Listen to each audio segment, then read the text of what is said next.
Un franc-maçon, un rose-chrétien, quand il reçoit une élévation, je ne vais pas appeler ça bénédiction, quand il reçoit une élévation, il quitte la confrérie. Vous voulez que je répète la question ou bien je reprends, hein? Quand vous avez devant vous un franc-maçon, un rose-chrétien, il reçoit une certaine élévation dans son travail. Il quitte la confrérie. Il quitte la franc-maçonnerie. Il quitte pas? Il fait quoi? Il reste... Ah voilà, la virgule là, c'est ce que je cherche. Qu'est-ce qu'il fait? Il donne encore des sacrifices. Pourquoi? Ils ont généralement deux buts. Le premier, continuer à subir son élévation. Mais surtout avec les francs-maçons, son plus grand but n'est pas celui-là. Son plus grand but, c'est que dans la confrérie, qu'il monte des niveaux. Qu'il monte de niveau.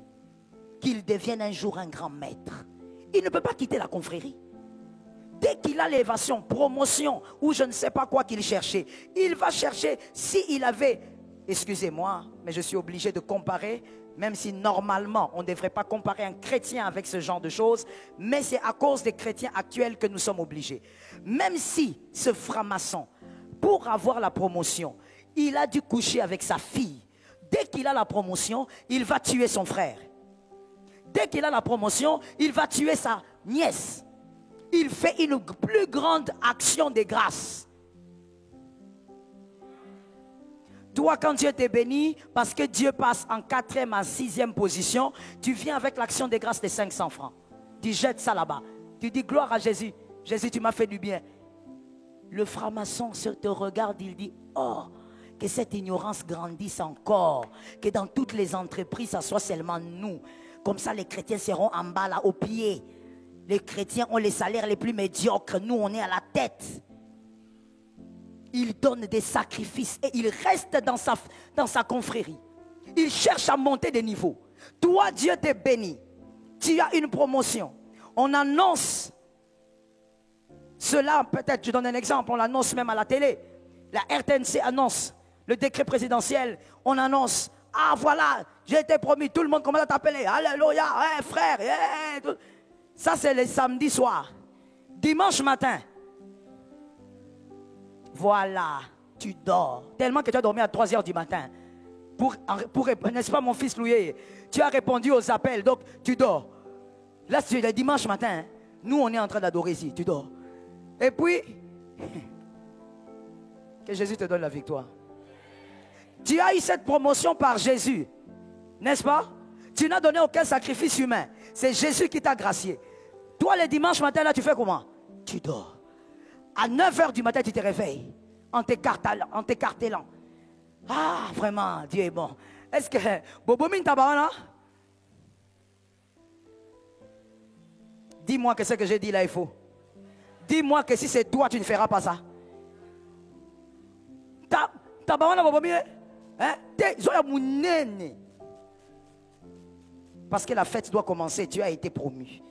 Dimanche matin, tu reçois les gens de partout. Les oncles qui sont du village, tu prends les téléphones. Je vous envoie les billets, il faut venir, il faut venir. Non, il n'y a pas d'avion, il n'y a pas d'avion, on va chercher. Tout le monde va venir chez toi. Tu ne vas même pas te rappeler qu'il y a une église où tu pries, où le Seigneur t'a visité. Non. Et tu vas venir 2 dimanches après. Et le dimanche, là, quand tu viens, alléluia, Dieu est bon, alléluia. Alléluia. Pasteur, s'il vous plaît, priez pour la protection spirituelle. On prie pour toi. Tu donnes l'action des grâces. 10 $.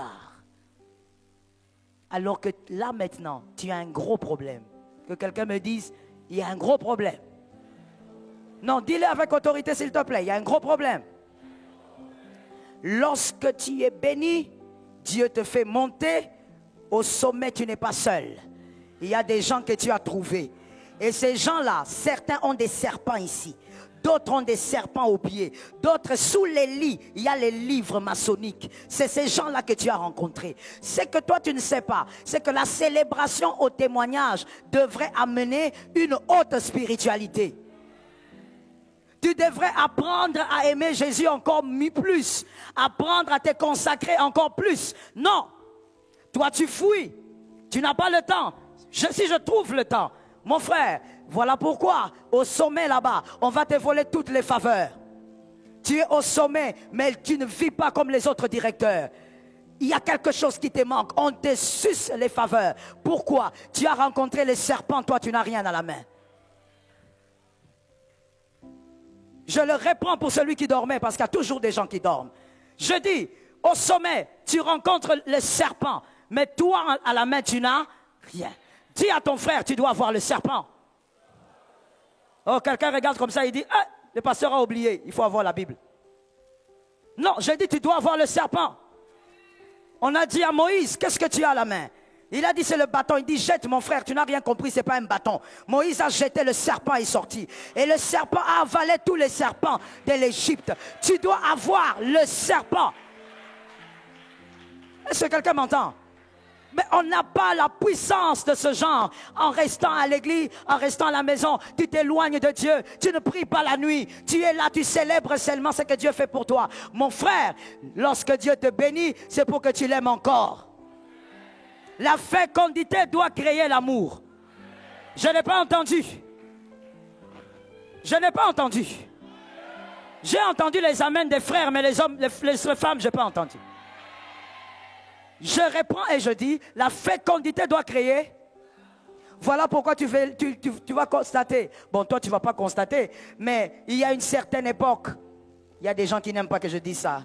Quand je dis ça, oh my God, j'ai envie de dire, Joël, tu es intraitable. Il y a des gens, quand je dis ça, ils me massacrent sur les réseaux. Mais je veux quand même le dire. Il y a une certaine époque, elle était aussi une belle époque. Elle n'était pas laide. À cette époque-là, mon frère, comme Mobutu, il aimait bien ascenser sa femme. Il aimait bien que les gens célèbrent sa femme. Alors les hommes avaient une certaine mentalité. Ces hommes-là ont disparu.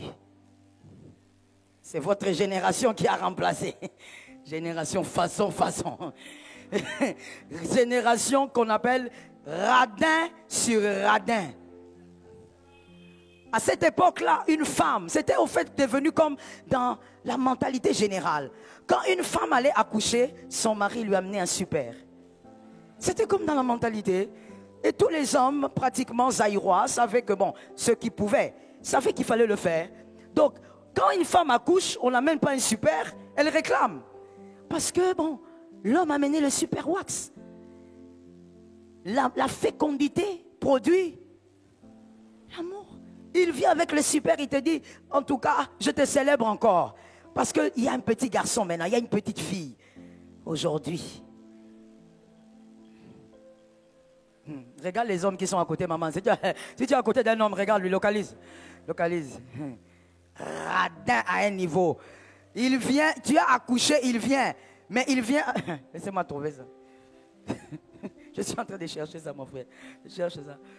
Qui a une bouteille là-bas? Donne ta bouteille, donne ta bouteille. Donne ta bouteille, mon frère. Ah, Seigneur, qui nous a fait ça? C'est quelle génération qui nous a fait ça? Je n'ai rien dit, hein? C'est toi qui as déduit. Tu as accouché. Ton mari vient avec une bouteille.